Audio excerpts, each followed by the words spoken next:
Assalamualaikum warahmatullahi wabarakatuh. Sebelumnya izin memperkenalkan diri, nama saya Naila Citra Amira. Nama saya Salsabila Aulia Putri. Nama saya Ica Nura Ilmawati. Kami dari kelas PSTID angkatan 2024. Di sini kami akan menjelaskan atau mepresentasikan mengenai materi CPU scheduling. Materi pertama untuk jenis CPU scheduling yang pertama akan dijelaskan oleh Ica Nuria. Baik, di sini saya akan menjelaskan salah satu bentuk CPU scheduling yaitu first come first serve. Yang mana first come first serve itu adalah salah satu bentuk CPU scheduling yang prosesnya itu datang lebih dulu akan dieksekusi lebih. Nah, di sini ada contoh tabelnya, yang mana ada kolom proses, arrival time, dan burst time. Arrival time itu adalah waktu kedatangan proses ke ready queue atau antrian siap. Jadi di detik keberapa proses ini siap untuk dieksekusi gitu. Kemudian burst time ini adalah waktu yang dibutuhkan suatu proses untuk selesai dieksekusi.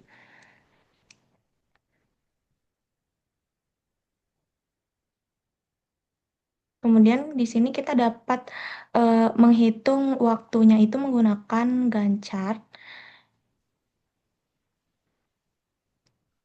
Seperti sesuai yang ada di tabel ini, eh, di detik ke-0 itu ada P2,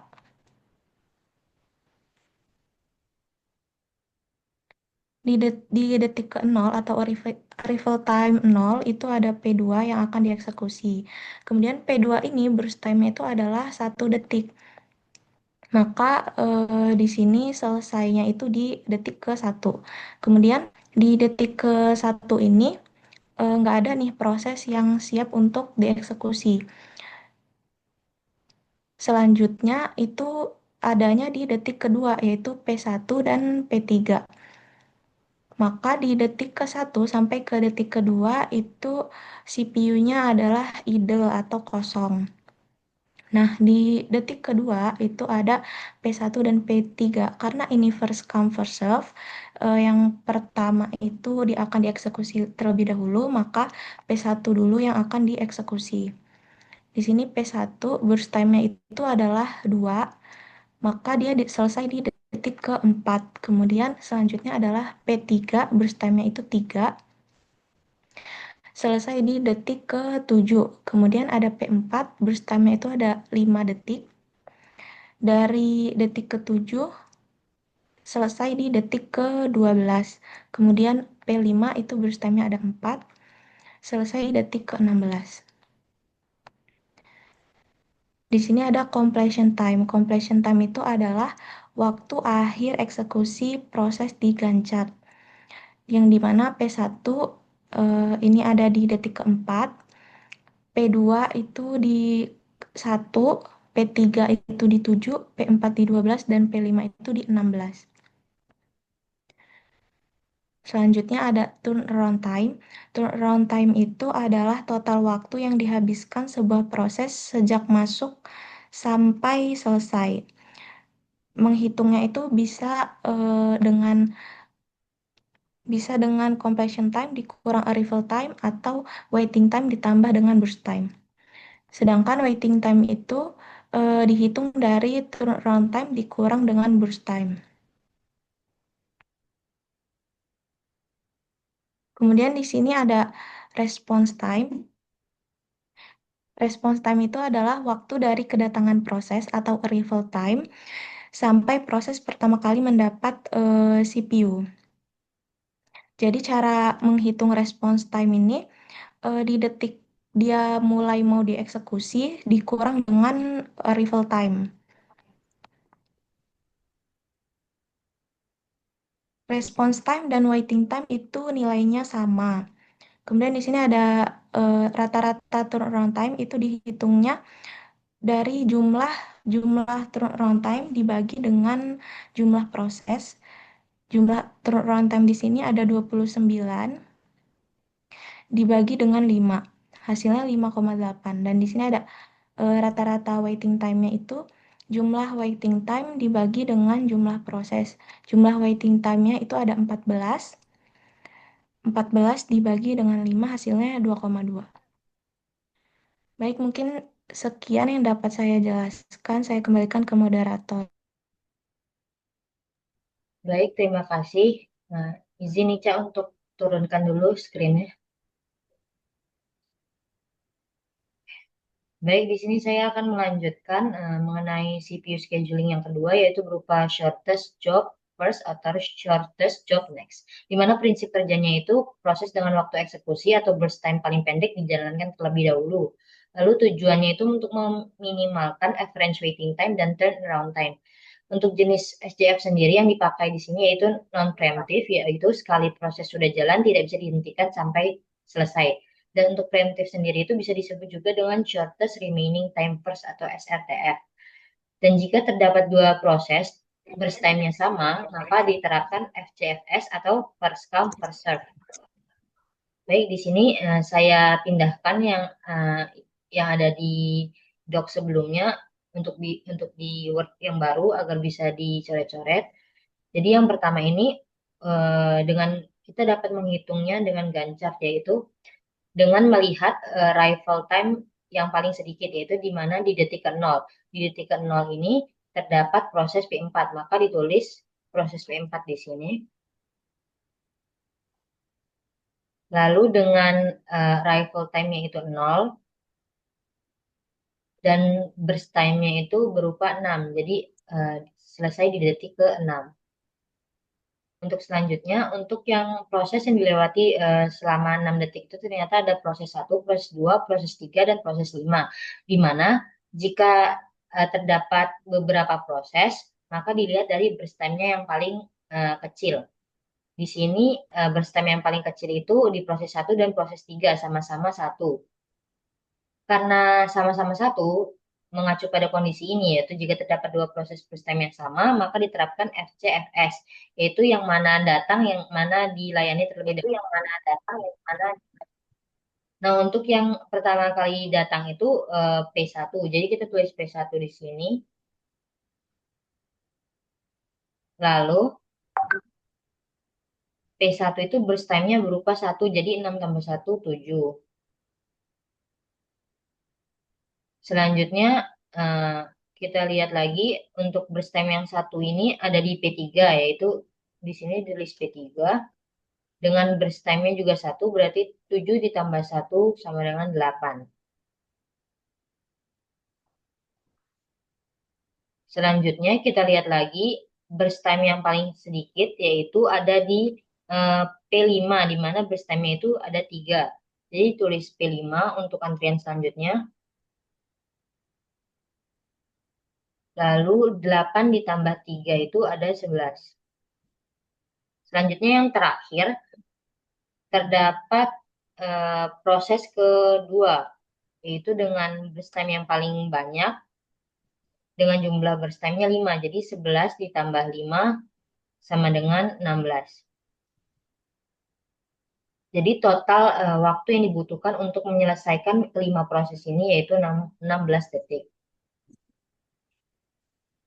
Baik, selanjutnya akan menghitung untuk CT atau complete time, TAT turnaround time, dan WT wait time serta response time-nya. Untuk complete time sendiri itu yang berarti pada detik keberapa atau ke second keberapa suatu proses itu selesai. Bisa dilihat untuk proses 1 itu selesai pada detik ke-7. Jadi di sini tulis 7. Untuk P2 itu selesai di detik ke-16. Untuk P3 selesai di detik ke-8. P4 itu selesai di detik ke-6.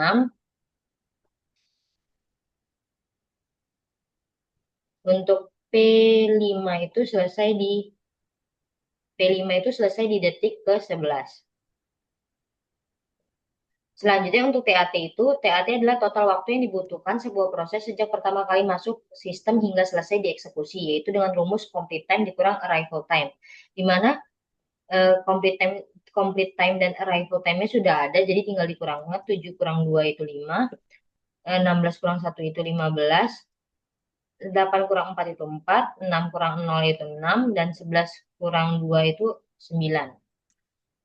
Setelah mendapatkan turnaround time-nya, kita dapat menentukan waiting time-nya dengan mengurangkan turnaround time dengan burst time, yaitu 5 dikurangin 1 itu 4, 15 kurang 5 itu 10, dan 4 kurang 1 3, 6 kurang 6 0, 9 kurang 3 6. Nah, untuk waiting time sama dengan response time itu, jadi artinya itu, jadi waktu tunggu atau waiting time itu adalah waktu sebelum proses mendapatkan giliran CPU, di mana di waktu tersebut sama dengan waktu yang sama dengan respon atau saat proses itu mendapatkan respon pertama kali, dia akan menghentikan waktu eh, dalam menunggu giliran CPU ini. Jadi bisa disimpulkan untuk waiting time sama dengan respon time. Berarti 4, 10, 3, 0, dan 6. Lalu selanjutnya kita menghitung untuk range atau rata-rata dari waiting time dan turnaround time. Untuk waiting time sendiri, jika dijumlahkan 5 tambah 15 20 tambah 4 24 tambah 6 30 tambah 9 39. Dengan dibagi jumlah prosesnya itu ada 5, yang berarti 39 dikurang 39 dibagi 5 sama dengan 7,8.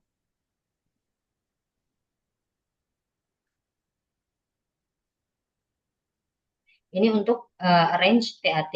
Untuk range WT itu jika dijumlahkan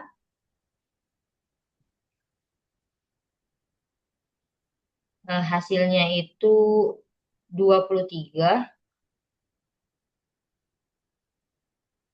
dibagi dengan 5 sama dengan 4,6. Mungkin sekian yang dapat saya sampaikan untuk CPU schedule yang kedua, yaitu shortest job first. Selanjutnya akan dilanjutkan oleh rekan saya Salsabila Aulia Putri. Baik, terima kasih Naila. Di sini saya akan menjelaskan eh, mengenai round robin. Round robin adalah salah satu algoritma penjadwalan CPU pada sistem operasi. Prinsipnya itu giliran seperti antrian. Di tiap proses yang masuk nanti masuk ke CPU diberi jatah waktu eksekusi atau time quantum yang sama besar. Nah, di sini ada contoh. Di sini ada contoh terdapat 5 proses, di mana di masing-masing proses ini terdapat arrival time dan burst time. Untuk yang pertama, proses yang pertama arrival time-nya itu 0, burst time-nya 8. Yang kedua arrival time-nya 5, burst time-nya 2. Yang ketiga arrival time-nya 1, burst time-nya 7.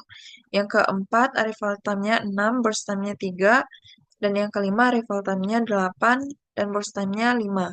Dan ditentukan time quantum-nya yaitu 3. Nah, jadi di sini kita sediakan untuk antriannya ready queue dan Gantt chart-nya. Nah, untuk pertama kali, untuk antrian yang pertama yaitu diambil dari P1 karena arrival time-nya di detik ke-0. Jadi, di sini P1 dituliskan di antriannya, lalu dituliskan di Gantt chart-nya. Karena burst time-nya 8, sedangkan time quantum-nya 3, jadi P1 pertama kali dieksekusi hanya dari detik ke-0 sampai detik ke-3. Dan P1 masih akan masuk ke dalam antrian selanjutnya di ready queue ini selama untuk 5 detik. Nah, dari burst time ini, kita lihat lagi yang akan masuk lebih dahulu dari P1 yang di detik kelima. Nah, di sini ada P3, di mana dia akan masuk di detik ke-1. P3 dimasukkan ke ready queue di antriannya. Nah, selanjutnya dari P3 itu masuk lagi antrian yang sisa tadi, P1 tadi, yang sisa 5. Nah, P1 masuk ke ready queue, lalu P3 dari ready queue masuk ke gencatnya. Nah, P3 ini ada burst time-nya ada 7. Karena time quantumnya 3, jadi nanti P3 masih ada sisa 4 detik yang akan masuk lagi ke ready queue ini. Nah, P3 masuk dari detik ketiga sampai ke detik ke-6, karena time quantumnya tadi adalah 3. Nah, ini tadi P1 itu sisa, karena dari 8 detik ini time quantumnya cuma 3, sisa 5 masuk ke ready queue-nya. Nah, yang ini tadi yang P3-nya sisa 4 detik. Nah, di sini kita mengurutkan lagi antrian eh, berdasarkan proses yang masuk di waktu yang lebih awal. Nah, tadi kan setelah P1 itu masuk P5. P5 masuk di detik ke-5. Setelah, masuk P2. P2 yang masuk di detik ke-5. Waktu mulainya di detik ke-5. Lalu setelah P2 yaitu masuk P4. Di mana P4 ini masuk di detik ke-6. Nah, di sini setelah P4 itu masuk lagi P3. Sisa yang tadi yang di sini. Nah, masuk P3 ke antrian berikutnya. Nah, di sini dari antrian ini, antrian yang kita buat tadi, masuk P1 di detik ke-6. Di mana waktunya itu adalah 5 detik. Sedangkan time quantumnya itu 3 detik. Nah, berarti P1 ini masih ada sisa 2 detik lagi yang nanti akan masuk di ready queue ini lagi. Nah, ini P1 ini masuk dari detik ke-6 sampai detik ke-9. Karena tadi time quantumnya 3 detik ya. Nah, selanjutnya kita cari lagi nih prosesnya yang akan ngantri akan masuk ke gencatnya ini. Tadi kan yang terakhir P3, terus masuk lagi P5 yang arrival time-nya atau waktu masuknya itu di detik ke-8.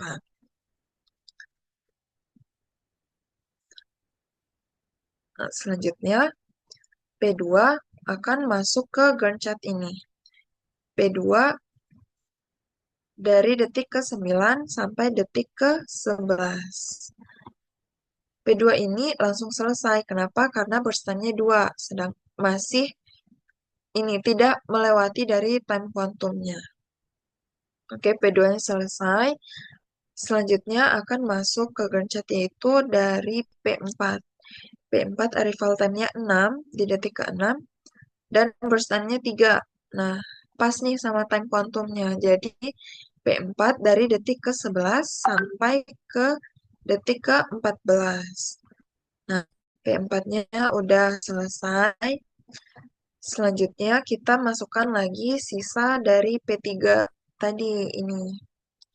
P3 kan tadi udah nih, udah ini. Nah, masih ada sisa 4 kan. Jadi, sedangkan time quantumnya 3. Berarti masih sisa 1. Nanti akan masuk ke ready queue lagi. Jadi, yang ini P3-nya masuk dari 14, detik 14 sampai detik ke-17, dan bersisa 1.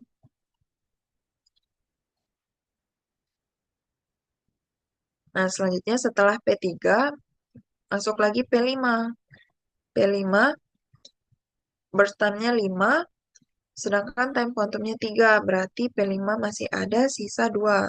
Akan masuk ke sini lagi, ke ready queue-nya. Jadi P5 dari detik ke-17 sampai detik ke-20.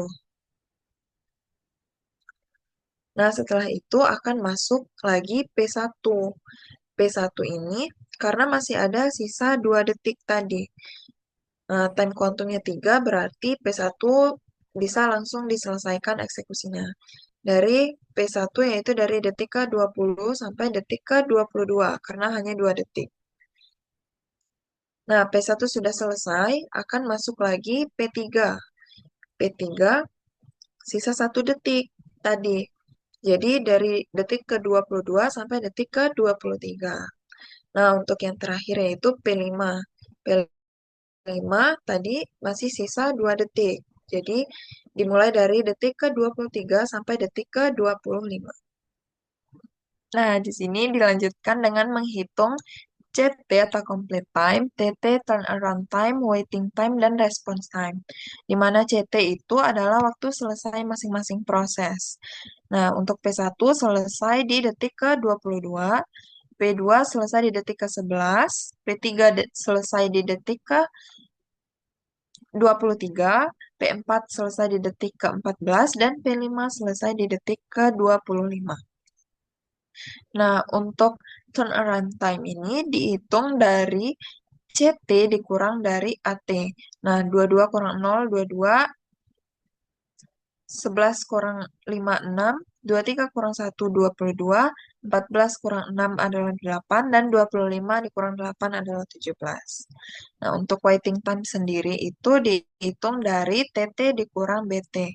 Nah, 22 dikurang 8, 14, 6 kurang 2, 4, 22 dikurang 7, 15, 8 kurang 3, 5, dan 17 dikurang 5 itu 12. Nah, selanjutnya untuk menghitung response time ini yaitu dengan cara waktu pertama kali dieksekusi dikurang dengan arrival time. Nah, untuk P1 pertama kali dieksekusi ini di detik ke-0 dan arrival time-nya 0 berarti 0 kurang 0, 0. Untuk P2 pertama kali dieksekusi di detik ke-9 maka 9 kurang 5, 4. P3 pertama kali dieksekusi di detik ketiga maka 3 kurang 1, 2. P4 pertama kali dieksekusi di detik ke-11 maka 11 kurang 6, 5. Dan P5 pertama kali dieksekusi itu di detik ke-17, maka 17 dikurang 8 yaitu 9. Nah, selanjutnya kita akan mencari rata-rata dari turnaround time, waiting time, dan response time. Nah, itu dengan cara menjumlahkan semuanya lalu dibagi dengan banyak proses. Jadi, 22 ditambah 6 ditambah 22 ditambah 8 ditambah 17 itu hasilnya 75. Nah, 75 itu dibagi 5 karena ada 5 proses. Maka rata-ratanya adalah 15. Nah, untuk waiting time ini sama. Jadi ini dijumlahkan semuanya. 14 tambah 4 tambah 15 tambah 5 tambah 12 hasilnya 50. 50 dibagi 5 proses yaitu hasil rata-ratanya 10. Nah, untuk response time ini 0 ditambah 4 tambah 2 tambah 5 tambah 9 hasilnya 20 dan dibagi dengan 5 proses. Maka rata-ratanya adalah 4. Jadi sekian yang dapat saya jelaskan untuk materi dari round robin. Selanjutnya saya serahkan kembali ke moderator. Baik, terima kasih untuk Ica dan Salsabila yang sudah menyampaikan penjelasannya mengenai CPU scheduling algorithm. Mungkin sekian yang dapat kami sampaikan. Mohon maaf jika ada kesalahan. Kami akhiri. Wassalamualaikum warahmatullahi wabarakatuh.